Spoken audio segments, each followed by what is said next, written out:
Bellerophon was a young man who had the favor of the goddess Athene. She had endowed him with strength, bravery, and unparalleled handsomeness. Women adored him and men envied him.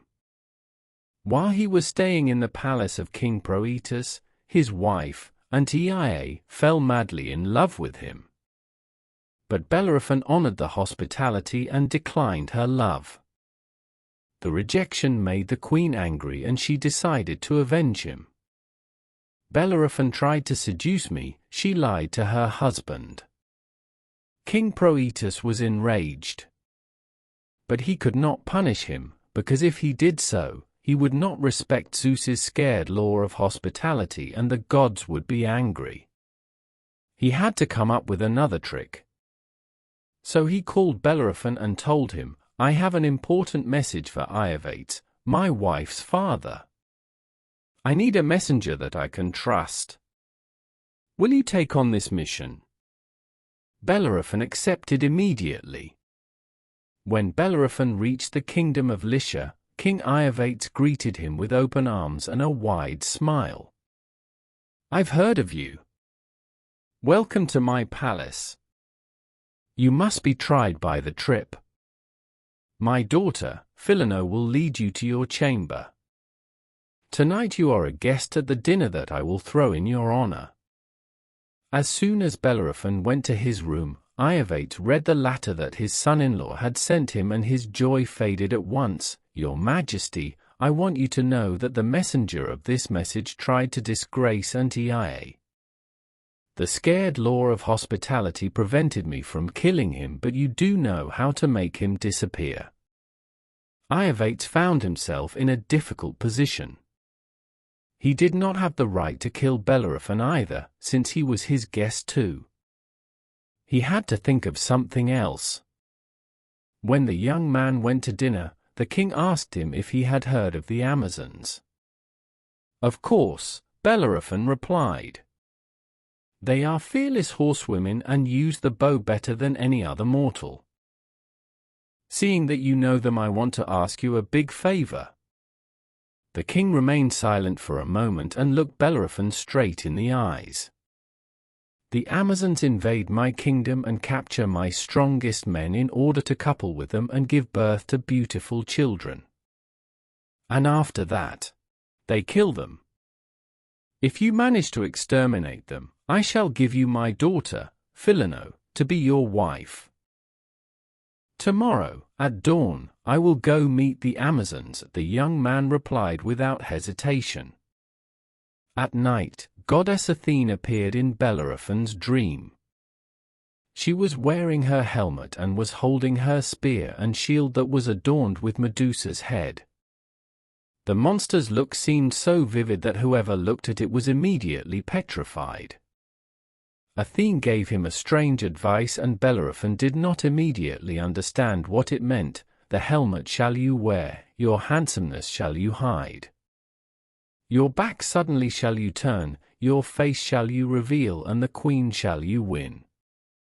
As soon as dawn appeared in the sky, Bellerophon wore his armor, got on his horse and set off to meet the Amazons. When he saw them, he hid his face with his helmet.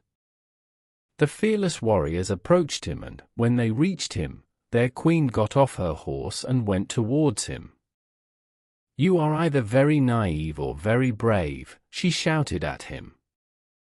"We could throw so many arrows at you that you would look like a hedgehog.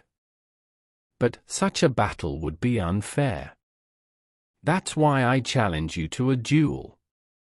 You too shall use your bow. If you beat me, we shall leave and shall never again return to this kingdom. But be aware that I aim faster and better than anyone who has ever taken on me." And it was just then that Bellerophon remembered Athene's words in his dream. He got off his horse and said to the bold Amazon, "Queen, since you are dressed only in an animal's skin, give me some time to take off my armor. This way our duel shall not be unfair. I will turn my back, and, once I turn my face to you again, this shall be the signal to shoot our arrows." The queen agreed. "I shall have the pleasure of watching your face the moment you will be dropping dead." Slowly, Bellerophon turned his back to the queen and took off the helmet and his armor. At the very same time, however, he placed an arrow on the string of his bow and stretched it slowly. And then, he suddenly turned towards her and faced her. The queen was ready to aim at him. But when she saw how handsome he was, she hesitated for the slightest moment. She thought it would be better to spare his life and give birth to his child one day. Bellerophon's arrow left her no time to continue her plans. It pierced her heart. When King Iobates was informed of Bellerophon's victory, he made sure to look delighted. But now he had to find another way to send him to death. "Fearless Bellerophon," he told him, "you are truly a worthy warrior. I would like to assign you another mission."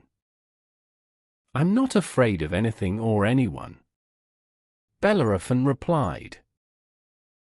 "A terrible creature with 3 heads, Chimera, spreads terror in my kingdom." The king put his hand on his shoulder. "You are our only hope. If you manage to exterminate Chimera, besides my daughter, I shall also give you half of my kingdom. Everyone shall admire you and honor you like a god." Once again Bellerophon answered bravely, "Tomorrow I shall exterminate Chimera." At night, Goddess Athena appeared again in Bellerophon's dream. She gave him a golden rope and told him, "You shall walk to Pyrene Spring. There you shall find Pegasus, a snow-white winged horse. If you manage to pass this rope around its neck, you shall become its master and it shall lead you to Chimera." After that, she gave him a heavy javelin. It's made of lead. Not as hard and sharp as steel, but if you use it properly, it will help you. When he woke up, Bellerophon was holding the golden rope in one hand and the lead javelin in the other.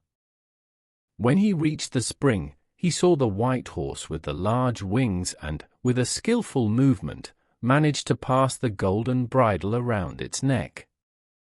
Then he got on its back and flew with it to the 3-headed monster's nest. The monster's view was terrifying. One of its heads was lion-like and used it to devour everything. The other head was goat-like and would shoot fiery flames. Its tail ended in a snake's head that threw its venom all over, while its skin was harder than the most resilient armor. When they saw Chimera from after, they stayed at a safe distance, in order to avoid the fire and the poison it was shooting. They flew around it and Bellerophon started shouting in order to provoke it. Chimera fired a fiery flame towards them.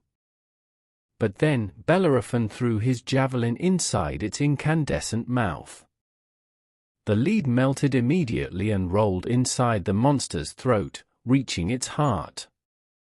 3 last screams came out of its 3 heads and the monster dropped dead.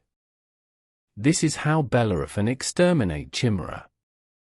When he returned to the palace, King Iobates had to give him his daughter to be his wife along with his kingdom, just as promised to him. But as time went by, the hero began to become arrogant. He bragged all the time and believed that he should live with the gods. So, he got on the horse's back and asked it to lead him to Mount Olympus. Pegasus opened its big wings and flew high. The gods, however, were annoyed by the mortal's big head and Zeus decided to punish him by striking him with a bolt of lightning. Pegasus pranced and Bellerophon fell off its back. The fall caused him a severe injury and ever since he began to wander limping and blind since he had lost his sight.